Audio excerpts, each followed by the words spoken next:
Before time, before names, before borders. Այս շաբաթ ամենից հաճախ հնչող տեղանունները երկուսն էին՝ Եվրոպա եւ Վեդի։ Եվրոպայի ուշադրության կենտրոնում գտնվելը հասկանալի էր։ Հայաստանն առաջին անգամ իր պատմության մեջ հյուրընկալել էր նախ եվրոպական քաղաքական համայնքի, ապա նաեւ Եվրամիություն Հայաստան գագաթնաժողովները։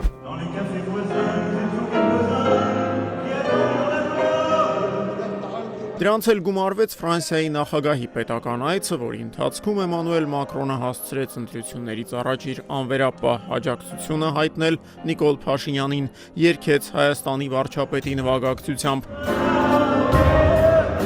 Երկու անգամ վազեց Երևանի կենտրոնական փողոցներով,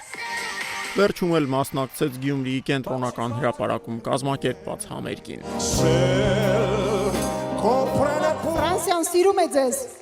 Vive l'Arménie, vive la France, vive Gyumri! Կեցե Հայաստանը, կեցե Ֆրանսիան եւ կեցե Գյումրին։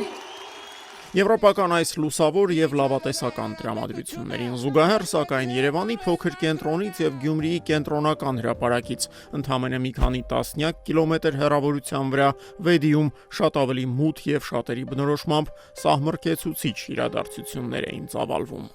Սարսափի մեջ են քնում արթնանում այս ընտանիքում մոր պատմելով սեռական բռնության են ենթարկվել իր երկու անչափահաս աղջիկները, բռնարարները ազատության մեջ են։ Որը մեկ գշերը քնում եք, ասու տված քնում են։ Այնից են վախենում, երևի որ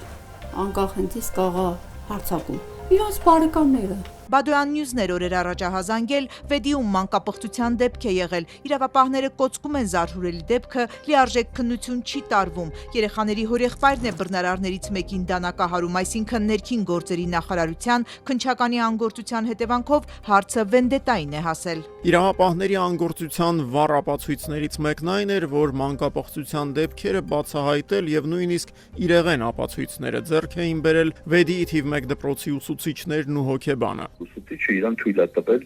հասկանա այդ ինչ հատեղ կատարվում, որը շատ վատ է, բայց դրանից է բացվել այդ process-ը, լսելով voice-ը, որ երեխային voice են ուղարկել, հասկացել է ուսուցիչը, որ սա աննորմալ ժանրից է, դերակապայել տնօրենին։ Արարատի մարզպետարանի կրթության վարչության պետի խոսքով ուսուցիչներն իրենց բացահայտումների մասին ոստիկանությանը տեղյակ էին պահել դեռ փետրվարին, կասկածյալները սակայն մեղադրյալ դարձան միայն այս շաբաթ, ուսուցիչների եւ լրագրողների հետեւողականության շնորհիվ։ Սեռական ակտ եք ունեցել երեխեքի։ Դուրս եկեք մի հատ մեքենայից։ Մի հատ դուրս եկեք մեքենայից։ Սա ի դեպ այս գործում իրավապահների տարօրինակ պահվածքի միակ դրսևորումը չէր։ Դուք ձեր գործընկերոջ անձնական նամակագրությունը հանել եք, ձեր վարչությունում քննարկել եք, մամուլին համարյա հայտարարել եք դրա մասին։ Անչափահասին բռնաբարության մեջ մեղադրվողի հեռախոսը չեք արգրավել, որ ստուգեք տենակ ինչ այնտեղ կատարվում։ Այ էդ եք դուք։ Ամենայն հավանականությամբ հենց այս հանրային աղմուկն էր, որ սկանդալի 5-րդ օրը մայիսի 7-ին ստիպեց պաշտոնանկ անել Արարատի մարզի եւ Վեդիի բարձրաստիճան իրավապահներից մի քանիսին։ Այդ պաշտոնանկություններից ընդամենը մի քանի ժամ առաջ, սակայն վարչապետ Փաշինյանը դեռ գովեստի խոսքեր էր հնչեցնում նրանց հասցեին։ Այդ գործերը բացահայտվել են իրավապահների օպերատիվ աշխատանքի արդյունքում։ Ձեզ ինչի է թվում, որ այդ գործը, բա դուք որտեղից եք իմացել այդ գործի մասին։ Նիկոլ Փաշինյանի այս հայտարարությունը հնչեց կառավարության նիստի ավարտին կազմակերպված մամուլի ասուլիսի ժամանակ։ Այդ նույն րոպեներին ասուլիսով էր հանդես գալիս նաև նրա գլխավոր քաղաքական մրցակիցը Սամվել Կարապետյանը։ Հենց ունեցանք իշխանություն, բոլոր հարցերի պատասխանը դուք ունենաք։ Մոտ 3 ժամ տևած այս ասուլիսի ընթացքում տնային կալանքի տակ գտնվող Սամվել Կարապետյանը խիստ ինքնավստահ էր։ Իր ղեկավարած ուժի հաղթանակը ընտրություններում Կարապետյանն անխուսափելի էր համարում, նշում էր, որ ընտրությունների այլ ելքի հետ կապված պլան B չունի։ Ուժեղ Հայաստանի հիմնադիրն անդրադարձավ նաև վերջին շրջանում ընդդիմության կողմից հաճախ բարձրաձայնվող 300,000 ադրբեջանցիների թեմային։ Որտեղից ձեզ տեղեկություն, պարոն Կարապետյան, որ 300,000 ադրբեջանցի է գալիս, որտեվ այդ վերադարձի մասին մեկ խոսում է Ալիևը եւ մեկ խոսում է ուժեղ Հայաստանը, ձեր թիմը դուք։ Ես ելնում եմ նրանից, որ վերջին տարիներին Ադրբեջանի նախագահը ինչ հայտարարել է, շատ կարճ ժամանակում դա իրականություն է դարձել։ Եվ ես չեմ լսել, որ բացի թմբուկ նվագելուց Փաշինյանը դրան արձագանքել է։ Ըստ Սամվել Կարապետյանի, Նիկոլ Փաշինյանը թմբուկից բացի մեկ այլ նախասիրություն ևս ունի՝ չինական ծագման հալյուցինոգեն սնկերը։ Կառավարությունում լրագրողների հետ հանդիպման ժամանակ ազգային ժողովում բարձրանում է ամբիոն, անպայման օգտագործում է այդ սնկերից։ Եվ իր կյանքի երազները, ինչ երազ տեսնում է, երազում է, ինքը կարող է ամբիոներից դուրս տալ։ Կարապետյանի ասուլիսը դեռ չէր ավարտվել, երբ քաղաքպայմանագրի անդամները սկսեցին հակադարձել նրան, եւ եթե իշխող կուսակցության ղեկավար անդամները միանգամից անցան վիրավորանքներին, ապա Նիկոլ Փաշինյանը որոշեց դրանով չսահմանափակվել եւ որդեգրել նաեւ հարցի լուծման իրավական ճանապարհը։ Բնականաբար դատի եմ տալու կալուգացի օլիգարխին եւ բառիս իրավական իմաստով մի տոննա հալուցինացիա առաջացնող սունկ եմ կերցնելու կալուգացի օլիգարխի։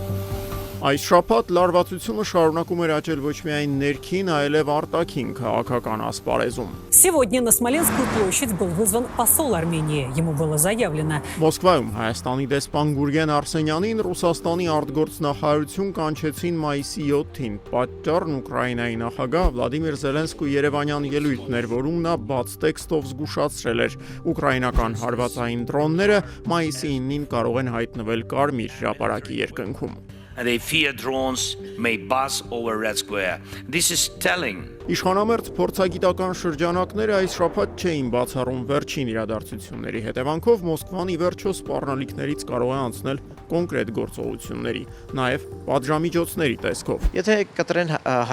Հայաստանի գազը, ապա Հայաստանը գազն կներմուծի Իրանից, անգամ նույնիսկ Ադրբեջանից։ Որտեղ զրույցներն կան, այսինքն նույնիսկ Ադրբեջանը ուրախ կլինի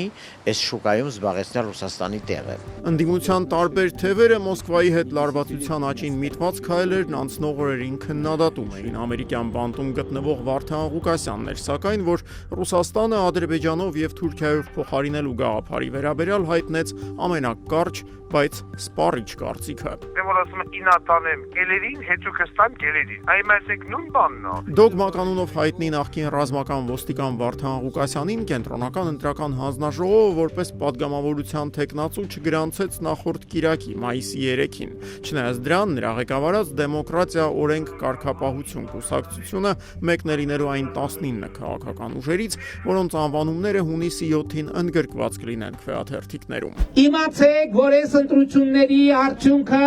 որոշելու է մի ձայն։ Քարոզարշավի պաշտոնական մեկնարկը տրվեց մայիսի 8-ին։ Քաղաքացիական պայմանագրի առաջին իսկ հանդիպումներից զգացվեց Նիկոլ Փաշինյանը փորձում է վերադառնալ առնվազն 20 տարի հետ։ Այդ ընտրությունների արդյունքը որոշելու է մի մարդ իր որոշմամբ։ Եվ ով այդ մարդը։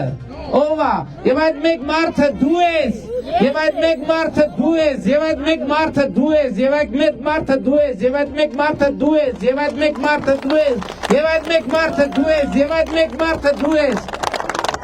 Առաջին անգամ Նիկոլ Փաշինյանն այս կարգախոսը կիրառել էր 2007-ի ընտրություններին, երբ ղեկավարում էր ընդամենը 1.28% ստացած իմպիչմենտ դաշինքը։ Մենք հավոզված ենք, որ Հայաստանի Հանրապետության փրկությունը կախված է մեկ մարդուց, եւ այդ մեկ մարդը դուք եք։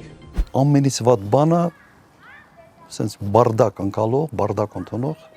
առաջնորդն է։ Հայաստան դաշինքը հենց քարոզարշավի շեմին որոշեց հրապարակել երկրորդ նախագահ Ռոբերտ Քոչարյանի մասին պատմող 1.5 ժամանոց ֆիլմը։ Դրա բովանդակությունից կարելի էր եզրակացնել 2026-ի ընտրություններից առաջ Քոչարյանը ներկայանալու է խիստ, ուժեղ եւ ոչ էմոցիոնալ ղեկավարի իմիջով։ Ես չեմ տեսել 7 տարվա մեջ որևէ մեկի հետ խոսելուց ասի ջան։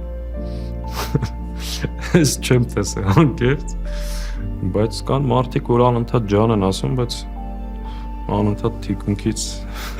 Ծառուկյան ջան, ես չուչուց բլոգեր եմ, էլի մի հատ։ Փոխարենը ջաների պակաս չկար Բարգավաճ Հայաստանի քարոզարշավում։ Այս շաբաթ էլ Գագիկ Ծառուկյանը շարունակում էր շրջել մարզերով։ Երբ որ իմացել եմ ընկերուս պապան բանը Բարգավաճից է, ես էլ եմ եկել։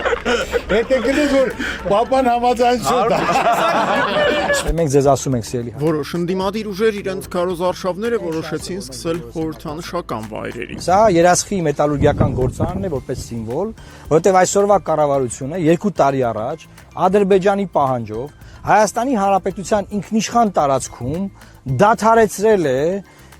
երասխի մետալուրգիական գործարանը։ Մեր նախընտրական քարոզարշավը սկսում են Գոշավանքից։ Արման Թաթոյանի միասնության թևերը որպես քարոզարշավի մեկնարկի խորհրդանշական կետ ընտրեց ոչ թե չկառուցված գործարանն, այլ դարերի ընթացքում կանգուն մնացած վանական համալիրը։ Մենք քարոզարշավը որոշեցինք մեկնարկել սկսել Գոշավանքից, որովհետև այն մեզ համար նաև արդարության հետ է, արդարությունն է խորհրդանշում։ Դե իսկ բոլորին դեմը կարծես որոշել է դառնալ 2026-ի ընտրությունների գլխավոր էպատաժային ակցիաների հեղինակը։ Քաղաքականացված հանրությունը դեռ չէր հասցրել մոռանալ այս կուսակցության ներկայացուցչի կենտրոնական ընտրական հանձնաժողով Սփայդերմենի հագուստով այցելությունը, երբ նա արդեն վերնիսաժում է։ Գործընթացը մեր դեպքում սկսելու է Սփայդերմենից, ով մեր գլխավոր հերոսն է, ով հիմա ցեղ կշպրտի ու մենք կտեսնենք թե որ ուժին կգտնի այն։